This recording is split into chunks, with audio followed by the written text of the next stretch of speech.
नमस्कार,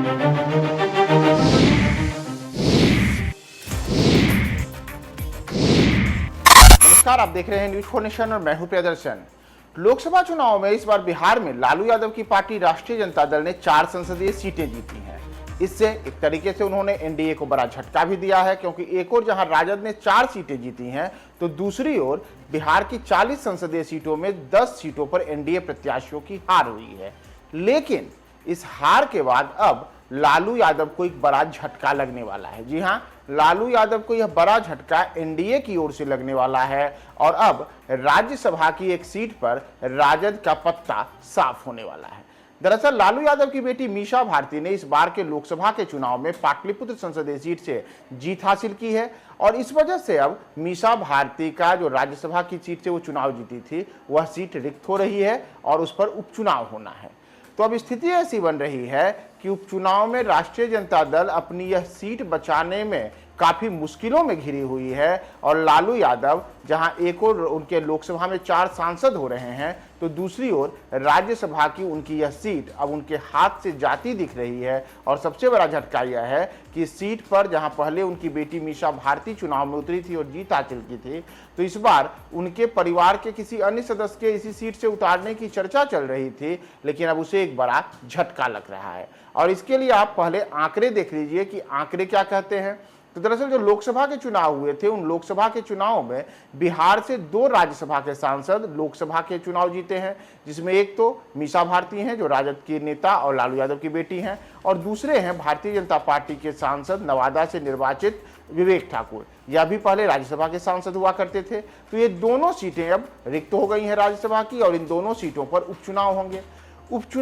तो उपचुनाव में अगर आप बिहार में संख्या बल देखिएगा सत्ताधारी दल और विपक्ष का, तो इस स्थिति में मौजूदा समय में जो सत्ताधारी एनडीए है, यानी कि नीतीश कुमार के नेतृत्व वाले एनडीए, तो उसके पास मौजूदा समय में विधानसभा में 128 विधायकों का समर्थन है। दूसरी ओर जो महागठबंधन है, उसके पास में 115 विधायकों का समर्थन है। और ये आंकड़े इस बात के लिए काफी हैं कि आखिर किस तरीके से एनडीए बहुमत में है और एनडीए कैसे इसे बड़े स्तर पर राज्यसभा चुनाव में जीत में इस्तेमाल कर सकती है। चूंकि जो चुनाव होंगे, तो उन चुनाव में स्थिति यह हो रही है कि जो मीसा भारती की सीट खाली हुई है, जो कि वर्ष 2028 तक के लिए यह सीट पर वो निर्वाचित हुई थी, लेकिन अब उनके खाली होने से इस पर उपचुनाव होगा। तो दूसरी ओर विवेक ठाकुर, जिनकी सीट पहले वर्ष 2026 में खाली हो रही थी, लेकिन अब उस सीट पर उपचुनाव होगा। तो इन दोनों सीटों के लिए अलग अलग 2 नोटिफिकेशन जारी होंगे, यानी कि विवेक ठाकुर की जो सीट हो रही है खाली, उसके लिए अलग नोटिफिकेशन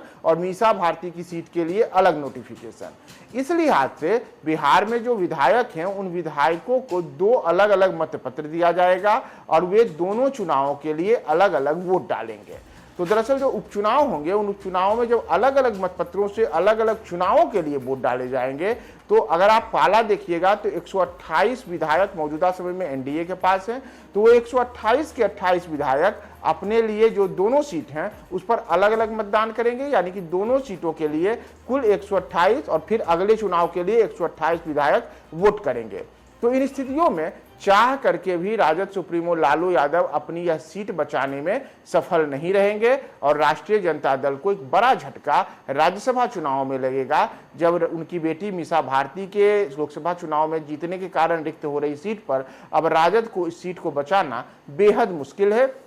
क्योंकि राजद इसी स्थिति में भी सीट को बचा सकता है जब वह एनडीए के साथ कोई समझौता करे, किसी प्रकार की कोई स्थिति बने जिसमें कि राजद सुप्रीमो लालू यादव या फिर तेजस्वी यादव एनडीए के साथ में अपनी सीट को लेकर के कोई समझौता करे। हालांकि एनडीए ऐसे किसी समझौते की तो फिलहाल नहीं दिख रही है। दूसरा, लालू यादव के पास यह विकल्प भले ही रख सकता है कि वे सत्ताधारी पक्ष के 8 से 10 विधायकों को अपने पाले में तोड़ें और अपने लिए क्रॉस वोटिंग कराएं, तब उनके उम्मीदवार जीत सकते हैं। फिलहाल इसकी भी कोई संभावना नहीं दिख रही है। तो इन तमाम परिस्थितियों में लोकसभा चुनाव में भले ही लालू यादव की पार्टी 4 लोकसभा की सीटें जीतने में सफल हुई हों, लेकिन अब वो राज्यसभा चुनाव के जो उपचुनाव होंगे, उन उपचुनाव में राजद को ये बड़ा झटका लगेगा जब मीसा भारती, जो कि उनकी बेटी थी और लोकसभा के लिए निर्वाचित हुई हैं, तो उनकी रिक्त हो रही सीट पर राजद के प्रत्याशी करीब करीब हारने के लिए लगभग तय है और कोई विशेष परिस्थिति नहीं बनी तो पूरी तरीके से ये दोनों सीटें एनडीए के पास आएंगी,